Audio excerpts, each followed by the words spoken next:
You ask me how it is that I dare to take a side. You say I loathe myself, pointing out you have lied.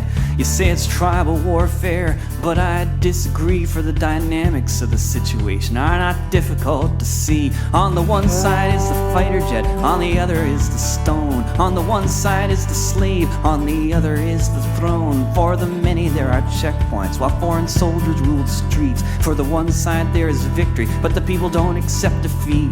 The word you need to know is occupation, the very definition of a land without a nation. And if peace is what you're after, then let us not deceive. It'll come on the day the tanks return to Tel Aviv.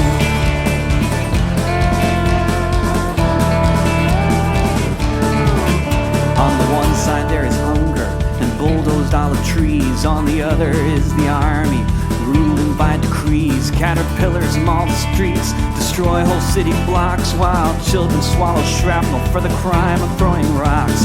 Fences are erected around the towns they flatten, and Herzl's own fanatics sleep on sheets of satin. And they water their plantations, drilling ever deeper wells, while the displaced children of the hopeless are filled with bullet shells. The word you need to know is occupation, the very definition of a land without a nation. And if peace is what you're after, then let us not deceive. It'll come on the day the settlers return to Tel Aviv.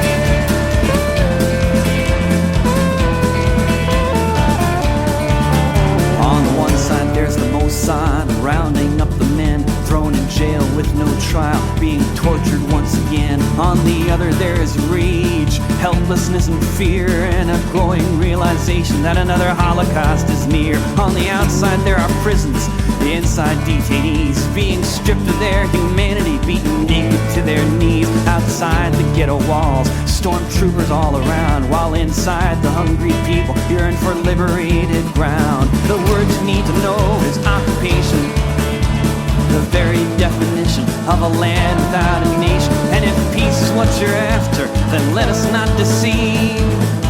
It'll come on the day the jail guards return to Tel Aviv.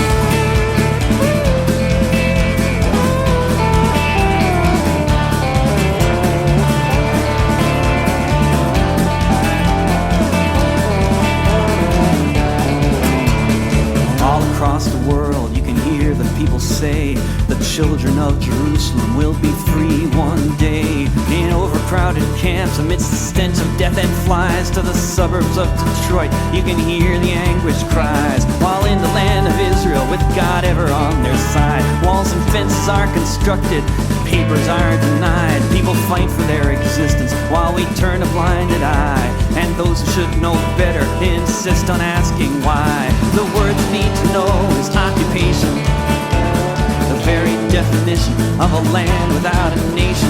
And if peace is what you're after, then let us not deceive. It will come on the day the refugees return